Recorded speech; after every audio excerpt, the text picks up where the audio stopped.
안녕하세요. 맘편노후 시청자 여러분. 행복하고 편안한 노후를 위한 정보를 전해드리는 맘편노후입니다. 오늘은 우리 노후 생활과 아주 밀접한 관련이 있는 중요한 소식이죠. 바로 퇴직연금 제도 개편에 대해서 자세히 알아보는 시간을 갖겠습니다. 내용이 조금 복잡하게 느껴지실 수도 있지만 우리 노후 자금에 큰 영향을 미치는 만큼 오늘 확실하게 이해하고 가시는 것이 좋겠습니다. 그래서 오늘 이 분야의 전문가이신 노후자산 설계사 이준상 전문가님을 모셨습니다. 전문가님 나와주셔서 감사합니다. 네, 안녕하세요. 이준상입니다. 불러주셔서 감사합니다. 네, 전문가님. 정부가 이 퇴직연금 제도를 바꾸려고 한다는데 많은 분들이 왜 갑자기 바꾸는지 또 구체적으로 어떤 점들이 우리에게 달라지는 건지 궁금해하십니다. 먼저 이 개편을 왜 추진하게 된 건지 그 배경부터 좀 알기 쉽게 설명해 주시겠어요? 네, 정부가 퇴직연금 제도를 개편하려는 가장 큰 이유는요. 현재 퇴직연금의 수익률이 너무 낮기 때문입니다.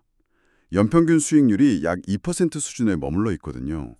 이게 왜 그러냐면 많은 근로자분들께서 퇴직연금 자산을 주로 은행 예금과 같이 원금이 보장되는 아주 안정적인 상품 위주로만 운용하고 계시기 때문인데요.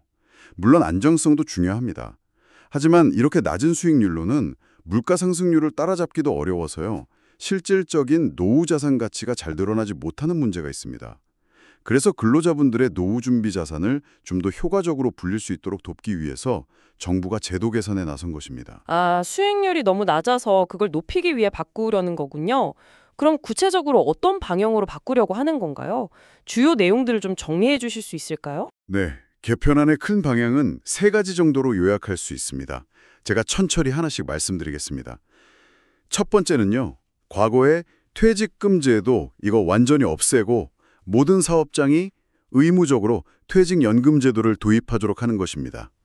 그러니까 앞으로는 퇴직금을 회사에서 그냥 주는 게 아니라 전부 퇴직연금 계좌를 통해 관리하게 되는 것이죠. 아, 퇴직금 제도가 아예 없어지는 거군요. 네, 맞습니다. 퇴직연금 제도로 통합되는 겁니다. 그리고 두 번째는 퇴직연금 가입 대상을 더 넓히는 것입니다. 지금은 보통 1년 이상 근무해야 퇴직금을 받을 수 있는데요. 앞으로는 근무기간이 1년 미만인 근로자, 예를 들어 3개월 이상만 일해도 퇴직연금을 받을 수 있도록 하고요.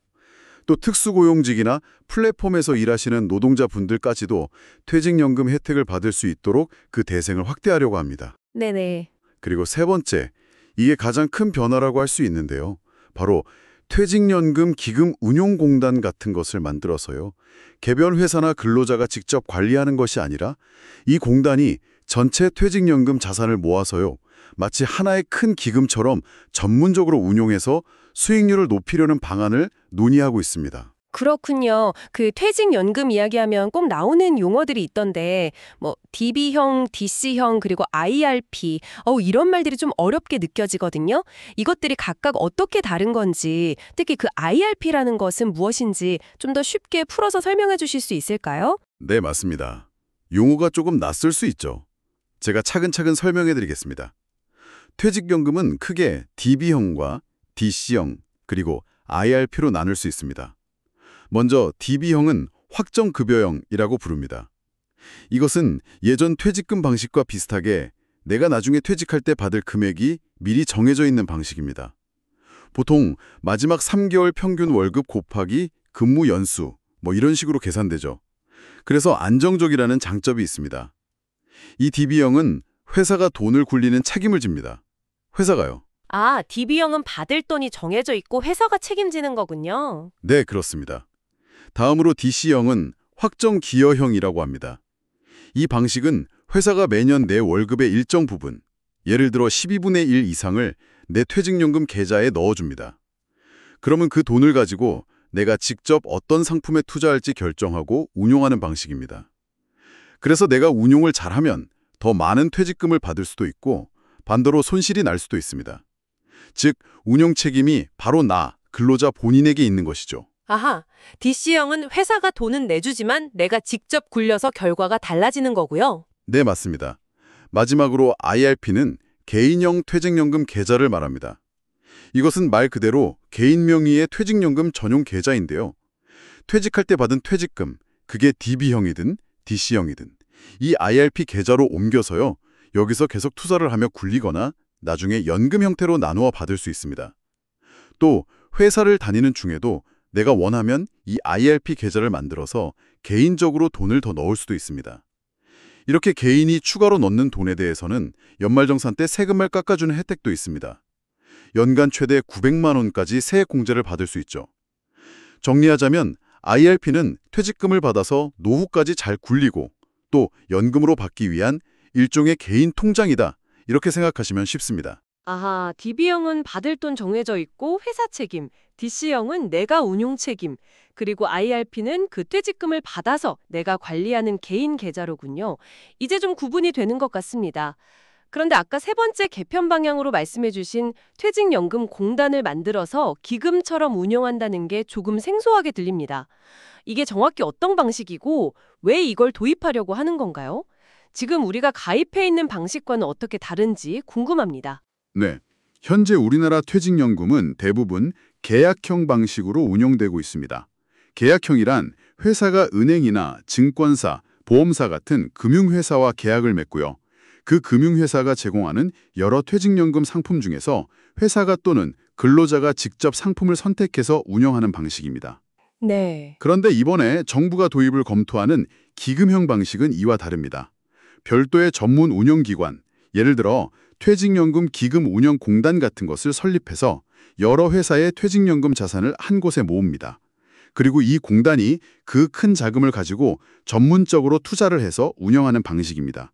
마치 우리가 매달 내는 국민연금을 국민연금공단이 관리하고 운영하는 것과 비슷하다고 생각하시면 됩니다. 아, 국민연금처럼요? 네, 이렇게 자산 규모를 키워서 규모의 경제를 활용하면 더 다양한 곳에 분산 투자하고 전문적인 운용 전략을 사용해서 전반적인 수익률을 높일 수 있을 것이라는 기대가 있습니다. 실제로 미국이나 호주, 영국 같은 나라에서는 이미 이런 기금형 제도를 운영하면서 우리나라보다 상대적으로 높은 수익률을 기록하고 있습니다. 국내에서도 이미 중소기업 근로자들을 대상으로 푸른 씨앗이라는 이름의 기금형 퇴직연금 제도가 시범적으로 운영 중인데요. 이게 지난 3년간 누적 수익률이 20% 정도 나왔습니다. 연평균으로 따지면 약 6에서 7% 수준의 괜찮은 성과를 보여주었죠. 오, 꽤 높네요. 네, 결국 개인이나 개별 회사에 운용을 맡겼더니 평균 수익률이 너무 낮으니까 공공성격의 전문기관이 맡아서 관리하면 수익률을 더 높일 수 있지 않겠느냐 하는 취지에서 도입을 논의하는 것입니다. 공단이 전문적으로 관리해서 수익률을 높이려는 취지는 알겠습니다. 그런데 혹시 걱정되는 점이나 반대하는 목소리는 없나요? 어떻게 보면 내 퇴직금을 나라에서 관리하는 것 같은 느낌도 드는데 이런 부분에 대한 우려는 없을까요? 네, 물론 여러 가지 우려와 논란이 함께 제기되고 있습니다. 몇 가지 중요한 점들을 말씀드리겠습니다. 첫째, 진행자님께서 말씀하신 것처럼 개인의 노후 자산인 퇴직연금을 국가가 주도하는 공단이 관리하는 형태가 되다 보니 이에 대한 거부감을 느끼시는 분들이 있을 수 있습니다. 이거 제2의 국민연금 되는 거 아니냐 하는 비판도 있고요. 또 만약 공단이 운용을 잘못해서 손실이 발생하면 그 책임은 누가 질 것인가 하는 문제도 남아 있습니다. 책임 문제가 있겠네요. 네, 둘째, 기존의 퇴직연금 사업을 해오던 은행, 증권사, 보험사 같은 민간 금융회사들 입장에서는 자신들의 사업 영역이 크게 축소될 수 있기 때문에 반발할 가능성이 큽니다. 그동안 투자했던 인프라 비용 문제도 있고요. 셋째, 이미 DC형이나 IRP 계좌에서 스스로 공부하고 투자해서 높은 수익률을 잘 내고 있는 분들 입장에서는요. 획일적으로 공단에 맡겨서 운영하는 방식에 불만을 가질 수도 있습니다. 자신의 투자 전략과 선택권이 제한된다고 느낄 수 있겠죠. 물론 모든 가입자를 강제로 이 기금형에 참여시킬 것인지 아니면 선택권을 줄 것인지 등 구체적인 운영 방식은 아직 정해지지 않았습니다. 네, 선택권 문제도 중요하겠군요. 그렇죠. 넷째, 이런 공단을 새로 만들고 운영하는 데는 상당한 비용이 들 텐데 여기에 국민 세금이 투입될 수 있다는 점도 고려해야 할 부분입니다. 그렇군요. 여러 가지 생각해 볼 점들이 있네요. 그런데 전문가님, 요즘 은행이나 증권사에서 디폴트 옵션에 가입하라는 안내를 자주 받는데 이건 또 뭔가요? 지금 이야기하고 있는 퇴직연금 개편과 관련이 있는 건가요? 네, 디폴트 옵션.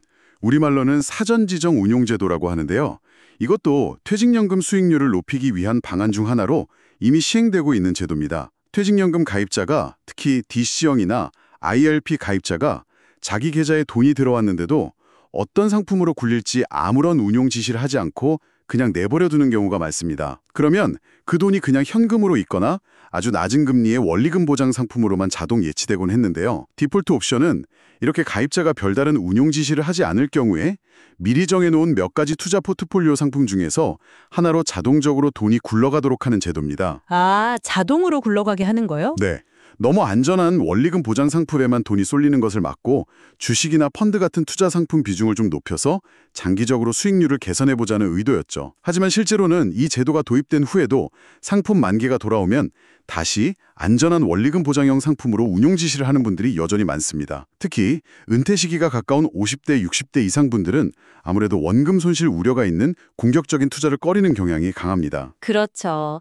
나이가 들면 좀 안정적인 걸 찾게 되니까요. 맞습니다. 그래서 디폴트 옵션 제도의 효과가 기대만큼 크지 않았다는 평가도 나오고 있습니다. 이런 상황 역시 개인이 직접 운용하는 것보다는 차라리 전문가 집단인 공단이 맡아서 운용하는 것이 낫지 않겠냐는 그 기금형 도입 논의의 배경 중 하나가 되고 있습니다. 디폴트 옵션은 가만히 두면 자동으로 투자되게 하는 제도인데 생각보다 효과가 크진 않았군요. 그래서 공단 설립 이야기가 더 나오는 거고요. 그럼 전문가님, 가장 걱정되는 것 중 하나가 이제 퇴직금을 무조건 연금으로만 받아야 하고 예전처럼 한꺼번에 목돈으로 받는 일시금 수령은 아예 불가능해지는 건 아닌가 하는 점입니다. 이 부분은 어떻게 되는 건가요? 그 부분은 많은 분들이 오해하고 계신 것 같습니다. 결론부터 말씀드리면요. 이번 개편으로 퇴직금을 일시금으로 받는 것 자체가 막히는 것은 절대 아닙니다. 아, 정말요? 네. 다행이네요. 네. 이번 개편의 핵심은 과거에 존재했던 퇴직금 제도, 즉 회사가 근로자에게 직접 일시금을 지급하는 방식을 퇴직연금 제도 안으로 완전히 통합하려는 것이지 퇴직연금 제도 내에서 일시금 수령 선택권을 없애겠다는 의미는 아닙니다. 현재도 그렇고 앞으로도 근로자가 퇴직할 때 발생하는 퇴직급여는 일단 개인형 퇴직연금 계좌, 즉 IRP 계좌로 이전됩니다. 그 후에 그 IRP 계좌에 있는 돈을 연금으로 나누어 받을지 아니면 일시금으로 한 번에 차렸을지는 여전히 가입자 본인이 자유롭게 선택할 수 있습니다. 선택할 수 있는 거군요. 네, 선택권은 그대로 있습니다. 다만 정부는 가급적이면 일시금으로 다 찾아 쓰기보다는 연금으로 오랫동안 나누어 받으면서 안정적인 노후 생활을 하시도록 유도하고 싶어 합니다. 그래서 세금 혜택의 차이를 두는 것입니다. 예를 들어 퇴직금 1억 원을 20년 근무하고 일시금으로 받는다고 가정하면 현재 기준으로 대략 1.1%, 그러니까 110만 원 정도의 퇴직소득세를 내야 합니다. 하지만 이 돈을 연금으로 나누어 받게 되면 이 퇴직소득세를 상당 부분 깎아줍니다. 현재는 연금 수령 10년 차까지는 30%, 그 이후부터는 40%의 세금을 할인해주고 있습니다. 그런데 앞으로는 이 할인율을 더 높여서 예를 들어 20년 이상 아주 길게 연금으로 나누어 받으면 세금을 최대 50%까지 깎아주는 방안도 추진 중입니다. 와, 50%까지요? 차이가 크네요. 네, 그렇죠. 즉, 일시금 수령을 금지하는 것이 아니라 연금으로 받을 때 세금 혜택을 더 크게 줘서 연금 수령을 장려하는 방식이라고 이해하시면 정확합니다. 아, 일시금 수령이 막히는 게 아니라 연금으로 받으면 세금을 깎아줘서 유도하는 거군요. 다행입니다. 오해가 풀렸네요. 마지막으로 하나만 더 여쭙겠습니다.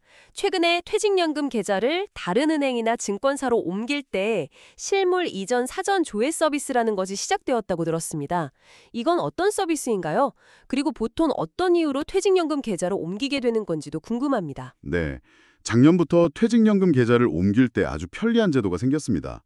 예전에는 계좌를 옮기려면 내가 가지고 있던 펀드나 ETF 같은 투자 상품을 일단 전부 팔아서 현금으로 만든 다음에 새 계좌로 옮겨야 했습니다. 그런데 이제는 내가 가진 펀드나 ETF를 팔지 않고 그 상품 그대로 다른 금융회사의 IRP 계좌나 DC형 계좌로 옮길 수 있는 실물 이전 또는 현물 이전이라는 것이 가능해졌습니다. 펀드나 ETF 상품을 내가 옮겨가려는 그 금융회사에서도 그대로 받아주는지, 즉 실물 이전이 가능한 상품인지를 미리 인터넷이나 모바일 앱을 통해 간편하게 확인해 볼 수 있게 해주는 서비스입니다. 예전에는 일일이 전화해서 물어봐야 했는데 이제 훨씬 편리해진 것이죠. 아, 미리 확인이 가능하군요. 편리하겠네요. 네, 보통 퇴직연금 계좌로 옮기는 경우는 지금 이용하는 금융회사보다 수수료가 더 저렴한 곳을 찾거나 인터넷 뱅킹이나 모바일 앱 사용이 더 편리한 곳으로 옮기거나 또는 내가 투자하고 싶은 특정 상품이 있는 곳으로 옮기려는 이유 등이 있습니다. 하지만 한 가지 참고하실 점은 요즘은 대부분의 금융회사들이 제공하는 퇴직연금 상품 종류가 서로 비슷비슷한 경우가 많습니다. 따라서 단순히 계좌를 옮기는 것 자체만으로는 수익률에 큰 변화가 없을 수도 있습니다. 계좌 이전을 고민하시기보다는 본인 스스로 노후 자산 관리에 관심을 가지고 꾸준히 공부하고 또 정기적으로 자신의 투자 상황을 점검하고 관리하는 습관을 들이는 것이 장기적인 노후 준비에 더 중요할 수 있다는 점을 기억하시면 좋겠습니다. 네, 그렇군요. 계좌 이전보다 꾸준한 관심과 관리가 더 중요하다는 말씀까지 오늘 정말 유익한 정보들을 많이 얻어갑니다. 전문가님 오늘 귀한 시간 내주셔서 정말 감사합니다. 덕분에 복잡하게만 느껴졌던 퇴직연금 개편안에 대해서 속 시원하게 알 수 있었습니다. 네, 도움이 되셨기를 바랍니다. 오늘 저희가 전해드린 내용이 시청자 여러분의 든든한 노후 준비에 조금이나마 도움이 되셨기를 바랍니다. 오늘 내용이 유익하셨다면 저희 맘편노후 채널 구독과 좋아요 그리고 알림 설정 꼭 부탁드리겠습니다.